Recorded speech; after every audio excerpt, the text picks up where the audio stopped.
Hello students, তোমাদের সবার সেভাইন আসাক tutorial চ্যানেলে স্বাগতম। তো দেখো, আজকে তোমাদের আমি ডিসকাস করব ক্লাস 9 এর আগামী চ্যাপ্টারটা। তো আমরা চ্যাপ্টারটা লাইন বাই লাইন বুঝে নিব, যাতে আমাদের উত্তর যদি কোনো বাই চান্স ভুলে যাই বা বাইরে আসে, প্রশ্ন অনুশীলনের বাইরে, তখন আমরা লিখতে পারি। তো তোমরা ক্লাস 9 বেঙ্গলি প্লেলিস্ট ফলো করবে। তোমাদেরকে বলে দিই, সেখানে প্রত্যেকটা চ্যাপ্টার এক্সপ্লেনেশন আর কোয়েশ্চেন আনসার দেওয়া হচ্ছে। তো চলো আরম্ভ করি এই কবিতাটা বোঝা। সো দেখো, কবিতাটা লিখেছেন সুকান্ত ভট্টাচার্য। আ নাম হচ্ছে আগামী। এখন তোমাদের প্রশ্ন হবে ১ম যে পাঠটার নাম আগামী কেন? আগামী মানে যেটা ভবিষ্যতে আসছে ওইটাকে আমরা আগামী বলি। ঠিক আছে? যেমনি আগামী দিনের কথা, ঠিক আছে? একদিন পরের কথা। বা ১০ দিন বা ২০ দিন আগেরও কথা বলতে পারে যে আগামী দিনে এই জিনিসগুলো হবে। এখন আগামী নামটা কেন রাখা হয়েছে এই কবিতার? সো দেখো, এই কবিতাটার নাম আগামী মানে রাখার পিছনে একটা রহস্য আছে। রহস্য বা একটা গল্প বলতে পারো। যে তোমরা যখন কবিতাটা পড়বে তখন বুঝবে যে এখানে একটা ছোট একটা অঙ্কুরিত, ঠিক আছে? বীজ যেটা দেয়, অঙ্কুরিত যেটা একটা বীজ আছে, একটা বীজে যেটা অঙ্কুরন প্রদান করে, অঙ্কুরন বার হয়, অঙ্কুর বাইর হয়। এটা ভবিষ্যতে যেমনি বড় বৃক্ষে আ কিভাবে পরিণত হবে তার স্বপ্নটা সে ছোটবেলা থেকেই দেখছে, গাছটা, ঠিক আছে? এবং বড় বীজে পরিণত হওয়ার তার যেটা স্বপ্ন আছে এবং তার সম্ভাবনা যেটা আছে, এটার কথা এই চ্যাপ্টারে তোমরা পাবে। ঠিক আছে?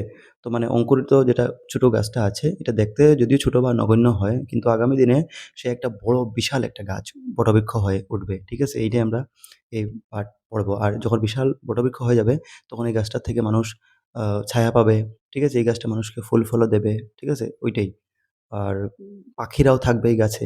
তো এখানে মানে আরকি ভবিষ্যতের যেটা বিকাশ, ডেভেলপ, একটা গাছ যখন বড় হয়ে যাবে, তো ভবিষ্যতে কিভাবে বিকাশ এবং আগামী দিনে সেটা কিভাবে অন্যকে অ্যা একটা মানে সাহায্য করবে, এইটাই মানে এই কবিতার মধ্যে বোঝানো হয়েছে। তো এখানে গাছের যদি উদাহরণ দেওয়া হয়েছে, এখানে মানুষের কথা বলা হয়েছে। যে একটা মানুষ ছোট যেটা বাচ্চা থাকে, এটা বড় হয়ে একদিন হয়তো অন্যের কাজ বা সমাজের কাজেও আসতে পারে। সো এখন আমরা লাইন বাই লাইন পড়ব কবিতাটা। তো বলছে, "জড় নই, মৃত নই, নয় অন্ধকারের খনিজ।" এর মানে এখানে বলছেন আরকি কবি যে, "আমি কোনো জড় বা মৃত বস্তু নই। আমি অন্ধকারে পড়ে থাকা কোনো আ প্রাণহীন খনিজ নেই।" খনিজ পদার্থ কি থাকে? কয়লা-ওয়লা ইত্যাদির প্রাণ তো নেই। তো এটাই কবি বলছেন যে, "আমি কোনো জড় বা মৃত বস্তু নেই। আমি অন্ধকারে পড়ে থাকা কোনো খনিজ নেই, প্রাণহীন খনিজ নেই। আমার মধ্যে প্রাণ আছে।" এই জিনিসটা তিনি বলছেন আরকি। আমি তো জীবন্ত প্রাণ, ওইটাই। আমি এক অঙ্কুরিত বীজ। তিনি বলছেন যে আমি জীবন্ত প্রাণিসত্তা। আমি একটি বীজ, মানে বীজের কথা বলছেন। কবি এখানে ওই যে জড় নয়, মৃত নয়, এই কথাটা নিজের কথা বলছেন না, একটা বীজ এই কথাটা বলছে। তো এই কথাটা তিনি তুলে ধরেছেন নিজের ভাষায়। ঠিক আছে? ওইটাই। তো কিভাবে বীজ একটা বলছে যে আমি কোনো জড় নই, মৃত নই। কারণ আমিও একদিন বড় হব, অঙ্কুরন হব, গাছ হব। আমি তো আর কিভাবে মৃত আছি? আমি তো জীবিত বলেই তো আগে, আগে বাড়ছি। তো আমাকে তোমরা মৃত মনে করবে না। আমি অন্ধকারে থাকা কোনো প্রাণের খনিজ নেই। আমার মধ্যে প্রাণ আছে। আর আমি একটা জীবন্ত প্রাণ। ঠিক আছে? আমি একটি বীজ যদিও, কিন্তু আমার মধ্যে একটা নতুন জীবনের অঙ্কুর বের হয়েছে। এটাই আমি, এক অঙ্কুরিত বীজ। মাটিতে লালিত ভেরু শুধু আজ আকাশের ডাকে। এর মানে এতদিন আমি যদিও বীজ থাকা সত্ত্বে আমি মাটির মধ্যে মানে ছিলাম, কিন্তু আমি যত্নে উপরের দিকে মাটির থেকে বেড়ে উঠেছি। ঠিক আছে? আমি হয়তো মাটির ভিতরে যখন ছিলাম তখন খুব ছোট এবং দুর্বল ছিলাম বলে একটু ভীত ছিলাম। ঠিক আছে? কিন্তু আজ আমাকে তোমরা আর পাত্তা পাবে না। কারণ আমি ওই আকাশের সমতুল্য হয়ে উপর দিকে হয়ে উঠবো। ঠিক আছে? আর আমাকে আজ বাইরে বার হয়ে আসতে এসেছে। মানে পৃথিবীর থেকে, মাটির থেকে বার হয়ে বাইরে আসতে হয়েছে বা এসেছি। তারপরে দেখো, মেলেছি সন্দিগ্ধ চোখ, স্বপ্ন ঘিরে রয়েছে আমাকে। তো ওই বীজটা বলছে যে আমি ধীরে, ধীরে বাইরের পৃথিবীকে দেখতে শুরু করেছি। আর আমার চারপাশে ভবিষ্যৎ নিয়ে নানা ধরনের স্বপ্ন তৈরি হচ্ছে। এরপর দেখো, যদিও নগণ্য আমি তুচ্ছ বটবৃক্ষের সমাজে। তো ওইটাই বলবে যে তুমি বড়, বড় বটবৃক্ষ, যেটা বটগাছ আছে, এগুলা দেখে মনে করবে যে আমি নগণ্য, আমার কোনো ভ্যালু নেই। কিন্তু বিশাল বটবৃক্ষের মতো আমিও কিন্তু আ যদিও ছোট এবং নগণ্য আছে, কিন্তু ভবিষ্যতে আমার ভ্যালু বা সেই মহত্ত্বটা তোমরা দেখতে পাবে। ওইটাই বলছে। দেখবো আমরা কি বলছে। ওইটাই মানে বটগাছের যদি তুলনা করো তো আমাকে খুব ছোট নগণ্য দেখাবে, কিন্তু তবু ক্ষুদ্র এ শরীরে গোপনে মর্মর ধ্বনি বাজে। তো এটাই বলছে যে আমার শরীর ছোট হলেও আমার মানে ভিতরে ও ভবিষ্যতে বড় হয়ে ওঠার শক্তি এবং প্রাণের স্পন্দনটা রয়েছে। ওইটাই বলছে। তারপর দেখো, বিদীর্ণ করেছি মাটি, দেখেছি আলোর আনাগোনা। তো এখানে বলেছে যে আমি যখন মাটির থেকে বার হয়েছি, তো মাটিটা ফেটে, ঠিক আছে? মাটিটা ভেঙে তো উপর দিকে উঠেছি না? ঠিক আছে? তো এটাই বলছে যে বিদীর্ণ করেছি মাটি। মানে আমি মাটির মানে বুকটা ভেদ করে আরকি বাইরের দিকে এসেছি। এই পৃথিবীর খোলা বাতাসে। ঠিক আছে? এবং ১ম বার সূর্যের আলো এবং দেখছি এবং পৃথিবীর বাহিরটা দেখছি, ওইটাই আলোর আনাগোনা, আলো দেখতে পাচ্ছি। শিকড়ে আমার তাই অরণ্যের বিশাল চেতনা। আর আমার ছোট্ট যেটা শিকড় আছে তার মধ্যেও ভবিষ্যতে একটি বিশাল অরণ্যে পরিণত হওয়ার সম্ভাবনা এবং শক্তিটা রয়েছে। আমি আজ শুধু অঙ্কুরিত, জানি কাল ক্ষুদ্র, ক্ষুদ্র পাতা। বলছেন যে মানে যে বীজটা বলছে আরকি, খুবই বীজের মাধ্যমে এই জিনিসটা বলা করাচ্ছেন। তো মানে বলছে যে আমি আজ কেবল একটি ছোট যদি অঙ্কুর, কিন্তু আমি জানি যে আগামী দিনে আমার ছোট, ছোট পাতাও গজাবে ভবিষ্যতে গিয়ে। উদ্দাম হাওয়ার তালে তাল রেখে নেড়ে যাবে মাথা। এর মানে প্রবল যখন বাতাস আসবে তখন তার সঙ্গে তাল মিলিয়ে আমার পাতাগুলো যেটা, এগুলো আনন্দে দুলবে। এরপর দেখো দৃপ্ত তারপর দৃপ্ত শাখা মেলে দেব সবার সম্মুখে। তো বলছেন যে পরে আমি শক্ত এবং সুন্দর শাখা-প্রশাখা বিস্তার করে বড় গাছে পরিণত একদিন হয়ে যাব। ওইটাই বলছে। এরপর দেখো কই গেল? হ্যাঁ, ফুটাবো বিস্মিত ফুল প্রতিবেশী গাছেদের মুখে। এর মানে আমার যেটা ফুল ফুটবে এটা আমার আশেপাশে যেগুলো গাছপালা আছে সেগুলাকে কিন্তু সৌন্দর্যে ভরিয়ে দিবে। ঠিক আছে? প্রতিবেশী গাছেদের মুখে ফোটাবো বিস্মিত ফুল।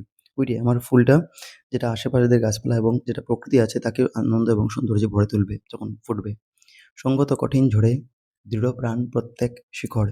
তো বলছে যে কঠিন ঝড় এলেও আমার শিকড় কিন্তু শক্তভাবে মাটিকে আঁকড়ে ধরে রাখবে এবং আমার প্রাণ রক্ষা করবে। ওইটাই। শাখায়, শাখায় বাধা প্রত্যাহত হবে জানি ঝড়। তো বলছে যে আমার শক্ত শাখা-প্রশাখা ঝড়ের বাধাকে কিন্তু আ পাত্তা দিবে না। মানে ওইটাই প্রতিহত করবে এবং আমি সহজে ভেঙে পড়ব না। ওইটাই বলছে। এরপরে দেখো, অঙ্কুরিত বন্ধু যত মাথা তুলে আমারই আহ্বানে। তো বলছে যে আমার মতো যেসব অঙ্কুরিত গাছের বন্ধু আছে তারাও কিন্তু একসঙ্গে মাথা তুলে বড় হবে এবং তারা একসঙ্গে বড় হয়ে ওঠার সাড়াটা দিবে, আহ্বানটা দিবে। জানি তারা মুখরিত হবে নব অরণ্যের গানে। মানে ভবিষ্যতে তারা সব আমার আশেপাশে যে গাছ আছে সঙ্গে আমরা বাড়ছি, তারা সবাই বড় হয়ে নতুন অরণ্য সৃষ্টি করবে এবং পাখির ডাক ও পাতার শব্দে সেই অরণ্যটা আরকি মুখরিত হবে। ঠিক আছে? আনন্দদায়ী হবে। আগামী বসন্তে যেন মিশে যাব বৃহত্তের দলে। এর মানে আগামী বসন্ত ঋতু আসতে, আসতে আমি আরো বড় হয়ে যাব এবং অসংখ্য গাছের বৃহৎ দলের সঙ্গে আমিও এক হয়ে যাব তাদের সঙ্গে। ঠিক আছে? ওইটাই। তারপর দেখো, জয়ধ্বনি কিশলয়ে সম্বর্ধনা জানাবে সকালে। মানে সকলে। মানে নতুন পাতা এবং কচি ডালপালার মাধ্যমে প্রকৃতি যেন ওই আমার যেটা বড় হয়ে উঠবো আমি, সেটার আনন্দের সঙ্গে আমাকে স্বাগত জানাবে। ঠিক আছে? স্বাগতম জানাবে। ক্ষুদ্র আমি তুচ্ছ নই, জানি আমি ভাবী বনস্পতি। এই লাইনটা আমরা আগেও পেয়েছিলাম মনে হয়। না, ১ম পাচ্ছি। এখন দেখুন শূন্যস্থানে ছিল আই থিংক। তো ক্ষুদ্র আমি তুচ্ছ নই, জানি আমি ভারী বনস্পতি। এর মানে বলছে যে আমি এখন ছোট হলেও কিন্তু আমাকে তুচ্ছ তুমি নগণ্য মনে করে না। আমি জানি ভবিষ্যতে আমি একটা বিশাল বৃক্ষে পরিণত হয়ে যাব। এজন্য আমাকে নেগলেক্ট করবে না। বৃষ্টির মাটির রসে পাই আমি আ তারই তো সম্মতি। ঠিক আছে?